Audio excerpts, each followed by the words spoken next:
What has been the biggest challenge you think transitioning from that grind on the indies to being on national TV?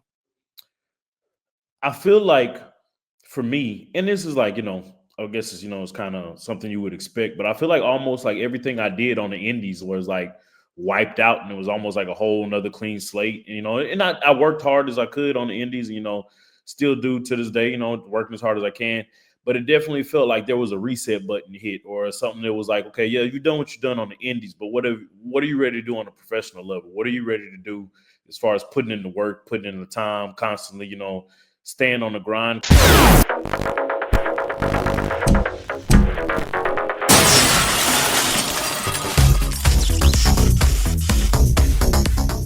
What's up, you guys? Welcome back into iHeartRadio's official wrestling podcast, the Battleground Podcast. And tomorrow night, man, AEW Collision invades the UW Milwaukee Panther Arena. Tickets, by the way, you can still grab them. They're available, Ticketmaster.com.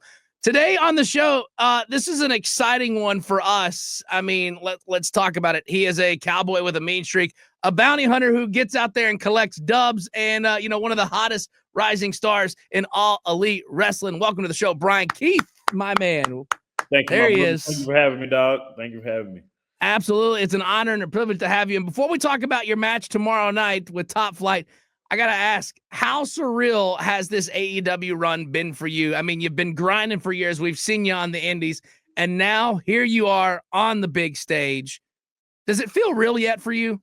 Nah, not at all, man. It's crazy as hell, man. Like every opportunity, every moment is just like me pinching myself.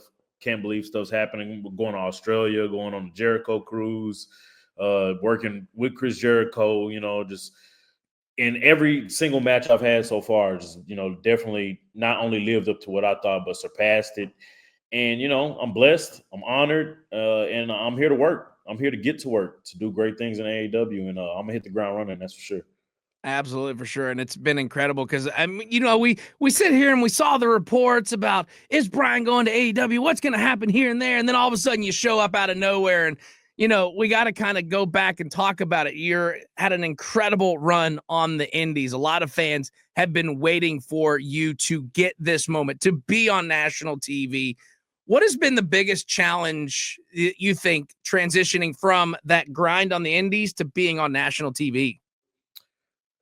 I feel like for me, and this is like, I guess it's kind of something you would expect, but I feel like almost like everything I did on the indies was like wiped out and it was almost like a whole nother clean slate. And I worked hard as I could on the indies, still do to this day, working as hard as I can. But it definitely felt like there was a reset button hit or something that was like, okay, yeah, you've done what you've done on the indies, but what are you ready to do on a professional level? What are you ready to do as far as putting in the work, putting in the time, constantly, staying on the grind? Because it's a whole different grind. It's a whole different thing. Now it's a job. It was a job before then, but now it's a legitimate, like, this is a career. This is something that I'm ready to put my life into, something I'm ready to plan and, have success for them, my family and things like that. So it's a whole nother different level of grinding. And I'm appreciative that I'm able to have the moments that I had on the indies that were preparing me for what's happening right now. Just working out every day and just taking this as a career and marketing things, or just things about me just getting out there more socially and just being a part of the wrestling community is definitely a whole nother level of work. So the work that I was putting in independently definitely translated over to professionally, and it's a whole new level that I'm ready for. So. Yeah, absolutely. And all that hard work you put off in the indies is definitely paid off now because you're on national TV every week. And, speaking of national TV, tomorrow night on Collision, you got a big match ahead of you. You and Big Bill set to take on Top Flight. How are you feeling heading into this match? And other than a win, what else can we expect in this match? Off top, going into this match, we got to prove ourselves. We got to prove ourselves to Chris Jericho because shit's been a little shaky in the learning tree, as far as me and Bill trying to get the job done and get results out of the things that we're involved in. But we're going in there to prove ourselves to Chris Jericho, prove ourselves to ourselves, and just let us know, like, we are the dudes that we say we are. We're ready to work. We're ready to go out there and dominate, and that's what you can expect. us going out there with Top Flight, dominating. We know they're one of the best tag teams here in AEW, so it's not just going to be the steamroll, nothing like that. It's going to be a fight, and we're looking for a fight between me, Big Bill. It's not, a fight ain't something we shy away from, and not only is it us proving ourselves, we're on the way to them tag team titles, man. Mm-hmm. The Hurt And Center. we can definitely see that. I'll tell you, anybody that comes on this show, they go on to win gold. Every time somebody's come on here and they said, we're going to go after tag team titles, we're going to go after this, they've gone on to win gold. Recently, we had Mark Briscoe on a while back. He didn't have the ROH World Heavyweight Championship. He came on the show. Lo and behold, a couple weeks later, he got that title. So we're putting it out in the universe. Yeah. Big Bill, Bryan Keith, next AEW tag team champions right there.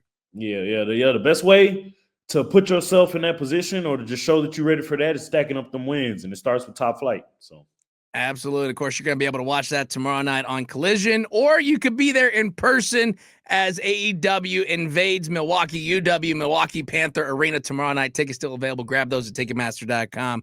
And, you talk about being paired up with Chris Jericho in this learning tree, working under the guidance of veterans like Chris Jericho. Obviously, really cool, really important, especially because of how long he's been in the industry. How has being a part of this faction influenced your approach to wrestling and storytelling in the ring, and how has it been working with a veteran like Chris Jericho? Off top, it's been amazing. It's something that I didn't see coming when it first happened. I was, not only surprised, but excited for it all. And I like to pride myself as just being like a student of the game. I'm like a sponge, I'm never, always listening, always trying to take in what others are saying, respecting these guys and knowing that they've been in the business for a long time for a reason. And they made it to the highest level for a reason, and that's exactly what I am. Around him, I'm just a sponge, man. I'm always listening to what he's saying, taking into account what he's saying, trying these things out. And, it's even better because I'm able to speak with him and then have the match or, the experience they were doing and immediately try what he's, putting out there and then getting that immediate feedback. So, it's just, I'm definitely taking every opportunity, every chance I get to hear something, always around, even not, not just from him, but there's a plethora of, of veterans, there in AEW with knowledge and just, the experience. And it's a blessing and an honor to be around them all and be able to take all that in. So specifically when it comes to Chris Jericho, I'm ear to the ground. Every single thing he's saying, I'm taking in and just trying to consider that and apply that to everything I'm doing. It's like it's a cheat code, really. Up, down, down, triangle, circle, square, triangle. You got unlimited life now in AEW. Now, I got to tell you, it's been fun watching the matches that you've had in AEW. I mean, we've seen you go toe-to-toe, Swerve and Bryan Danielson. Who's the one person in AEW that you need to have a match with to prove you belong, even though we know you don't have to prove anything because we know you belong there? Man, I'm about to say, I don't know about proving, but, I know what you mean as far as just having that match and feel like, man, this is the match I feel like this is, and it's good because in AEW, there's so many guys, literally so many guys. I feel like almost everyone you could go against, like you said, if I was to go against Swerve or if I was to go against Danielson, both of those matches are matches that could be seen as okay, this guy's going to go in there and prove himself. But there's one that just stands out above them all for me, and it's really because of the influence and me just watching this guy for so long and just literally, as far as me becoming a better wrestler myself and doing tape study and just, watching this person for so long is in my number one as far as matches that I need. And that person would be Samoa Joe. I know that's random. I know it's a tall order. But when we talk about guys that literally, just influencing, guys, he's up there. He's one of the guys I'd watch all the time. That's a guy that I'd love to work with. So yeah, Samoa Joe's up there for me. I mean, I'm already sitting here thinking about it, picturing Bryan and Samoa Joe going at it, main event. Like, that would be incredible. We're gonna have to make sure Tony books this now. Like, just get it done, Tony. Get it done. I know you're watching. Get it done. Let's get Bryan. Let's get Samoa Joe in the ring. Let's make this happen. Is there any stipulation you want, or you just want a one-on-one? I need that one-on-one, man. I'm not a stipulation guy. Anytime I'm, just straight how it is, straight exhibition is it called? I was thinking about like whenever you play the game and you think you go to pick your match type and it's always like exhibition and he's like steel cage. I'm always a one-on-one guy whenever I play something. I'm like, all right, let's get to the nitty-gritty, one-on-one, no steps. I want to see how this goes, raw, straight up, see how it goes down. So, I think that'd be sick. I think everybody on the IWC would rejoice if we get a Samoa Joe, or actually not if, when we get that Samoa Joe and Bryan Keith match. It's going to be incredible. Now, having navigated the path from the independent circuit to a major promotion, what advice would you offer to aspiring wrestlers aiming to make that similar transition? Honestly, I'll say you got to take it seriously, man, because a lot of guys just aren't taking it seriously. They're not seeing it as, I don't know if it's a mixture of maybe not seeing if it's a believable thing for them, or, sometimes support system thing. People just feel like, okay, well, maybe, I don't know, maybe they don't see themselves as that guy, or I don't know what it could be. But my thing is, you got to take it as seriously as possible, as quickly as possible, because wrestling is unpredictable. Anything can happen at any given time. So the quicker you hit the ground running, the more ground you can cover as far as getting these small victories here, and that's just in life, not small victories as far as like winning matches and stuff like that. But I just mean like making progression, getting better, going to practice. Number one, going to practice. A lot of people don't be going to practice enough. You got to take your ass to practice. I'm gonna just say it, plain and simple. If you're a young wrestler and you're trying to get better and you're not training multiple times in 1 week, you're messing up. So go to practice, take it seriously, eat right, look right, just take it like a job. If you're taking it like a job and you're putting in what you putting in, you'll get out what you put in. So I'll leave it at that. There you go. Take the advice from Bryan Keith. If you are trying to figure out how to make the next level, he just told you. He took you to church just then. Yeah. I do have a question, and these are going to veer off of like the wrestling path in a way, but like, when are we going to get like a Bryan Keith hat in merch so we could buy one? Because I need one of those. Now, would I be able to pull it off? Absolutely not, but I would at least attempt to. Man, you speak of the Black Halo. That's the name of yes. The Black Halo.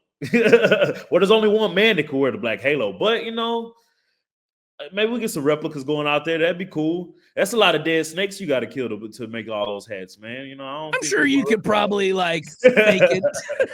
There's only one, like you said, but I think that they could probably like put like a toy snake on there or something. Maybe. What about ponchos? I think ponchos would be cool. I think give me that as a whole setup, and then everybody can go as show up to wrestling events as Bryan Keith. Kids can go as Bryan Keith for Halloween. We need that. Tony, if you're listening, there's another idea. It's printing money, literally. Just do it. One last question before we let you go. This is kind of a fun one. If we were to look at your music playlist right now, what is the one song people would be surprised to see on there? Man, I'm thinking of something with the Bee Gees randomly. That'd be crazy, But recently on YouTube, my YouTube was suggesting like Japanese 70s city pop, and it'd be like 2 hours of just this, or somebody DJing some Japanese soul or Japanese funk compilation for 2 hours. And I've been throwing that on and working out recently with it. So I mean, that would also probably somebody be like, what the hell is Bryan Keith listening to? We're gonna have to YouTube this now and figure out what Bryan's listening to, so then we can add it to our playlist and everybody can understand. Yeah, I'll drop the link, dog. You got to work out some Japanese 70s funk or pop, for 2 hours straight. Just get it in. Sounds like a solid workout playlist. Well, Bryan, I don't want to take you up too much more of your time. I just want to say thank you again for coming on the show. Really glad to see you getting your flowers now, because we're giving them to you. You've been hustling. You've been grinding. You're on the big stage. We're super proud of you, man. And thanks for coming on the show today. Thank you, brother. I appreciate you having me, dog.